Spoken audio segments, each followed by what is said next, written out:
नमस्कार मु मोनालिसा स्वागत करुछि आपण माननकु आम कृषि एक सुंदर वीडियो को।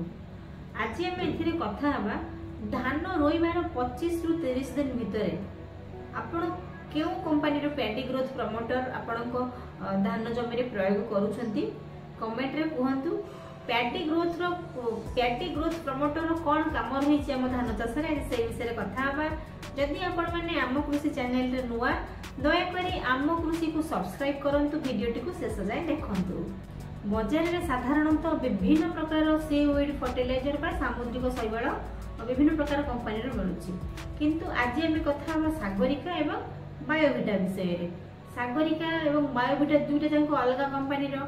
सागरिका इफको कंपनी रो होइथिला बेले बायोविटा आईपीएल कंपनी रो। दुईटी जांक पैडी ग्रोथ प्रमोटर। एही दुईटी सीवीड फर्टिलाइजर ऊपर हम चाषी मानकर विश्वास एवं भरोसा रही। Sagarika organic plant growth promoter हेतिला बेले बायोविटा मध्य ऑर्गेनिक प्लांट ग्रोथ प्रमोटर। तेबे आसंतु जानिबा सागरिका रे कोन सब पोषक तत्व रही से विषय में जानिबा। तेबे आसंतु जानिबा सागरिका रे कोन सब पोषक तत्व रही। सागरिका होउची red and brown seaweed. Sagarika रे आपणकर माइक्रोन्यूट्रिएंट भरपूर परिमाण रे रही, जेमिति कि आपणकर iron, calcium, manganese, zinc, boron इत्यादि भरपूर परिमाण रे सागरिका रे रही, किंतु सल्फर सागरिका रे आपण पाइबे नाही। तबे आसंतु जानिबा बायोविटा रे कोन सब पोषक तत्व रही। तबे आसंतु जानिबा बायोविटा रे कोन सब पोषक तत्व रही।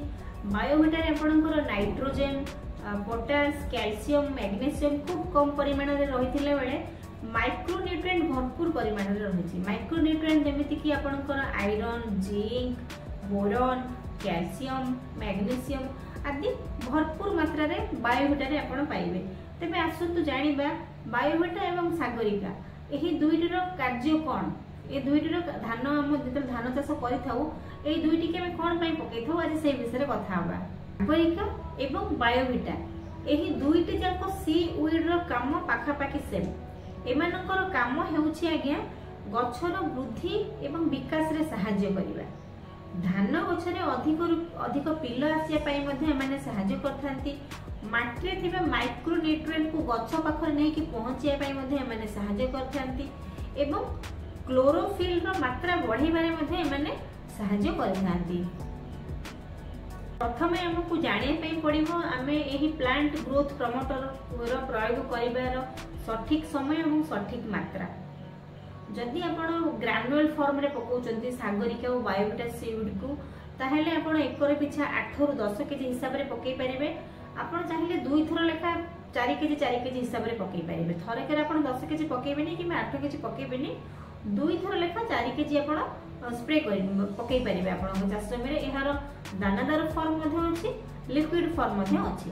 आपन को जोटा सुइटेबल लागिवो आपन सेही सेटा आनी कि आपन को चाष जमी रे प्रयोग करि परिबे। आपन ग्रानुअल फॉर्म आनी परिबे किबा लिक्विड फॉर्म रे मध्ये आनी परिबे, किंतु हमकु सठिक समय रे सठिक मात्रा रे प्रयोग करिया पे पड़िबो।